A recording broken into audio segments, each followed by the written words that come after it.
Chinese communism is killing people today. This simple statement is obvious to those who have watched the news out of Tibet during this month, which has been quite intense as for issues of China, human rights abuse, and the Summer Olympic Games, which must not take place in Beijing, beginning on August 8th. America used to know that a nuclear-armed communist superpower is a bad thing. But especially for our younger people, it has become important to have a refresher. Younger folks may not remember when the Soviet Union was America's enemy, and when certain things were widely and consistently upheld in America. National security, American values, and fundamental principles took precedence and were more important than free trade. There was no free trade with the Soviet Union, and when they held Olympics in 1980, America boycotted the Games. America's media was on the same page. They were with the program. Between America and the Soviet Union, there was no question. They were on America's side. We all were. There are always some in opposite positions politically, but Americans by and large were united in the Cold War with the Soviet Union. We all did what was best for national security, which included no free trade with a nuclear-armed communist superpower. As an aside, why is free trade bad with such a regime? Because it enriches the dictators and all parts of their regime. When Tibetans have been shot this month, the bullets are financed by such money as you yourself may have spent in Walmart. When free trade means a free lunch for communists, dictators, tyrants, and thugs, that is a flawed and faulty policy. And indeed, this is why Tibetans are telling us to boycott products that are made in China. The China Support Network, my group, agrees and stands with the Tibetans in the Boycott Made in China coalition.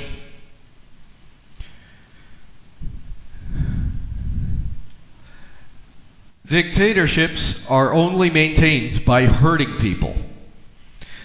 There is no such thing as a benevolent dictatorship. Although in Chinese history, the Tang Dynasty is remembered like it was the good old days of just and fair rulers.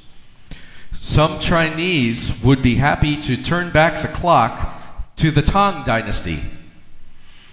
But leading Chinese dissidents actually have the year 1947 on their minds.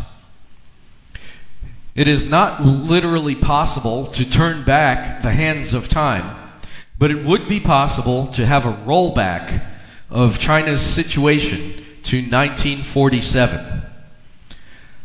That was 2 years before communists came to power, and Chinese parties had conferred after the Second World War. They drew up a new constitution to guide the new Republic of China, or ROC. That was a democratic constitution. China did arrive at democracy in 1947.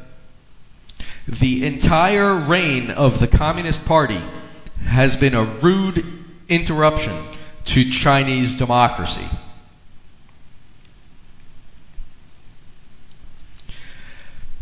And that constitution served to govern and to guide Taiwan, a remnant of the ROC, for the past 61 years. Taiwan just had a presidential election last week. Taiwan is a splendid example of Chinese democracy. And congratulations are in order for the winner of that election, Ma Ying-jeou. I am also happy to greet a campaigner who is with us on today's program. Yang Jinli, the Boston-based Chinese dissident, recently spent 5 years as a prisoner in China. Yang Jinli, welcome home to freedom.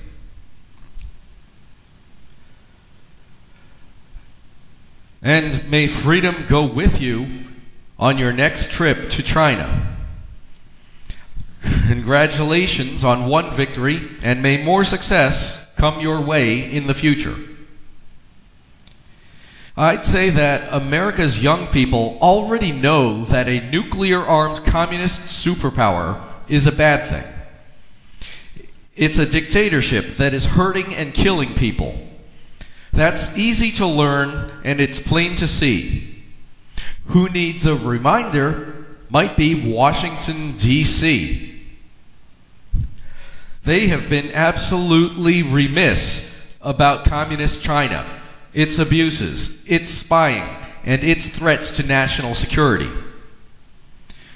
Washington simply likes to keep up appearances, while the free trade goes on and on, building up a nuclear-armed communist superpower. The very least that America's politicians could do is to get behind a boycott or a change of venue for the Olympics. That's the least they can do, short of economic sanctions, which may be preferred by some Chinese dissidents. They understand that a regime of cunning, conniving, and treachery will only respect pressure and strength. To stop the killing in China, every kind of pressure is in order. The West should pressure China, the world's leading abuser of human rights, and all of us, from the grassroots to the politicians, should pressure the IOC, the International Olympic Committee, and its president, Jacques Roga, to change the venue of these Olympics. Once again, I feel it is the very least they can do in the West's halls of power. All right then. What is the least that Chinese politicians could do? China's politicians are now using cultural revolution rhetoric against the Dalai Lama and the Tibetans. Propaganda such as that is a laughable throwback to the Cultural Revolution, the time in China between 1966 and 1976. I may feel that China's leaders should simply surrender to a regime change. However, short of that, there are other steps, and I'll name 3. Stop the killing, release the prisoners, and talk to the Dalai Lama. It is the very least that Chinese leaders can do, and this is a call that is echoing all around the Western world and from Chinese dissidents. The intransigence of Beijing's top communists is hardening the hardline attitudes of Beijing's opponents. I have worked to assemble the Freedom First, Olympics Second coalition, and I bet that it will continue to grow based on Beijing's embrace of evil. My group, the China Support Network, is still here in the wake of the Tiananmen Square massacre. That is when we began to assist Chinese dissidents. When you are on the web, surf on over to www.chinasupport.net. And in this year's campaign, at the bottom line, our proposition is simple. Let's pressure the IOC to pressure China to stop the killing. This campaign has its own website. It's at noolympics.org. At this time, I want to present to you our next act. The band called Light Club is newly formed and is making a debut appearance here. They have written a new song for our human rights situation. And so here and now, we are being treated to the first performance of the Freedom First, Olympics Second theme song. There may be one or two songs which follow, and I thank them for being here. I thank the organizers once again, and please help me welcome Light Club.